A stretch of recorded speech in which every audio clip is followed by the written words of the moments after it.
മണിയാകുമ്പോഴേക്കും ഞാൻ ബ്രേക്ക്ഫാസ്റ്റ് കഴിക്കും. ഇന്ന് എൻ്റെ ബ്രേക്ക്ഫാസ്റ്റ് എന്തൊക്കെയാണെന്ന് നോക്കിയാലോ. പഴം, ആപ്പിൾ, പേരയ്ക്ക എന്നിവയാണ് ഫ്രൂട്ട്സ് ആയിട്ട് കഴിക്കാൻ ഞാൻ എടുത്തിരിക്കുന്നത്. അതുകൂടാതെ ഈന്തപ്പഴവും നട്ട്സും കൂടി കഴിക്കാൻ എടുത്തിട്ടുണ്ട്. ഇന്നത്തെ ഉച്ചഭക്ഷണം ചോറും ക്യാബേജ് തോരനും ബീട്രൂട്ട് ഉപ്പേരിയും കുമ്പളങ്ങ മോരുകറിയും കക്കിരിക്കയും മോരുമാണ്. ഓരോന്നിനുമുണ്ട് ഓരോ തരത്തിലുള്ള ഗുണങ്ങൾ. ക്യാബേജ് വൈറ്റമിൻ സി ധാരാളം അടങ്ങിയിട്ടുള്ള ഒന്നാണ്. അതുകൊണ്ട് തന്നെ കുടലിൽ നല്ല ബാക്ടീരിയകൾ വർദ്ധിക്കാൻ ക്യാബേജ് സഹായിക്കുന്നു. പ്രമേഹ രോഗികൾക്ക് ഏറ്റവും നല്ലതുകൂടിയാണ് ക്യാബേജ്. ഈ ക്യാബേജിനെ ഞാൻ പച്ചമുളക്, ഉപ്പ് എന്നിവ ചേർത്ത് ആവിയിൽ വേവിച്ചെടുത്തു. ഇത് ആരോഗ്യപൂർണ്ണമായ ഒരു വിഭവമാക്കി മാറ്റി. ബീട്രൂട്ടിനുമുണ്ട് അനവധി ഗുണങ്ങൾ. ബീട്രൂട്ടിൽ അയൺ കണ്ടന്റ് കൂടിയതും കായികശേഷി വർദ്ധിപ്പിക്കാൻ സഹായിക്കുന്നതുമാണ്. ഫാറ്റി ലിവർ കുറയ്ക്കാനും രക്തസമ്മർദ്ദം കുറയ്ക്കാനും ബുദ്ധിശക്തിയും ഏകാഗ്രതയും വർദ്ധിപ്പിക്കാനും സഹായിക്കുന്നു. ഇവിടെ ബീട്രൂട്ട് എങ്ങനെ ഉണ്ടാക്കിയതെന്ന് നോക്കാം. വളരെ ലളിതമായ ഒരു രീതിയാണ് ഞാനിവിടെ അവലംബിച്ചിരിക്കുന്നത്. ഉപ്പ്, പച്ചമുളക്, ബീട്രൂട്ട് എന്നിവ നന്നായി തിരുമ്മി അതിലേക്ക് വെള്ളമൊഴിച്ച് വേവിച്ചു.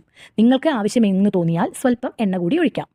തടി കുറയ്ക്കാൻ ആഗ്രഹിക്കുന്നവർക്ക് ഏറ്റവും ഒരു നല്ല പച്ചക്കറിയാണ് കുമ്പളങ്ങ. അനവധി ഗുണങ്ങൾ ഇതിനുമുണ്ട്. വൈറ്റമിൻ സി, ഫൈബർ എന്നിവ കുമ്പളങ്ങയിലും അടങ്ങിയിട്ടുണ്ട്. അതുപോലെ തന്നെ കക്കിരിക്കയും ഭക്ഷണത്തിൽ ഉൾപ്പെടുത്തുന്നത് വളരെ നല്ലതാണ്. ലോ കലോറി, ധാരാളം വെള്ളം അടങ്ങിയിരിക്കുന്ന കക്കിരിക്ക തടി കുറയ്ക്കുന്ന ഏറ്റവും നല്ല ഒരു വെജിറ്റബിൾ ആണ്.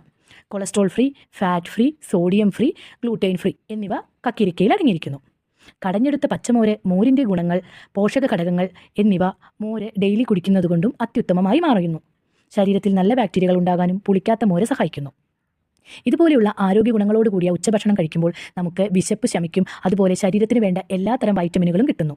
നിങ്ങൾ എല്ലാവരും നിങ്ങൾക്ക് കിട്ടുന്ന പച്ചക്കറികൾ വെച്ച് ഹെൽത്തി ആയിട്ടുള്ള ഭക്ഷണ വിഭവങ്ങൾ ഉണ്ടാക്കുക. ഉച്ചയ്ക്ക് ഇത്രയും രുചികരമായ ഭക്ഷണം കഴിച്ചതുകൊണ്ട് തന്നെ രാത്രിയിൽ ഉപവാസം എടുത്തു.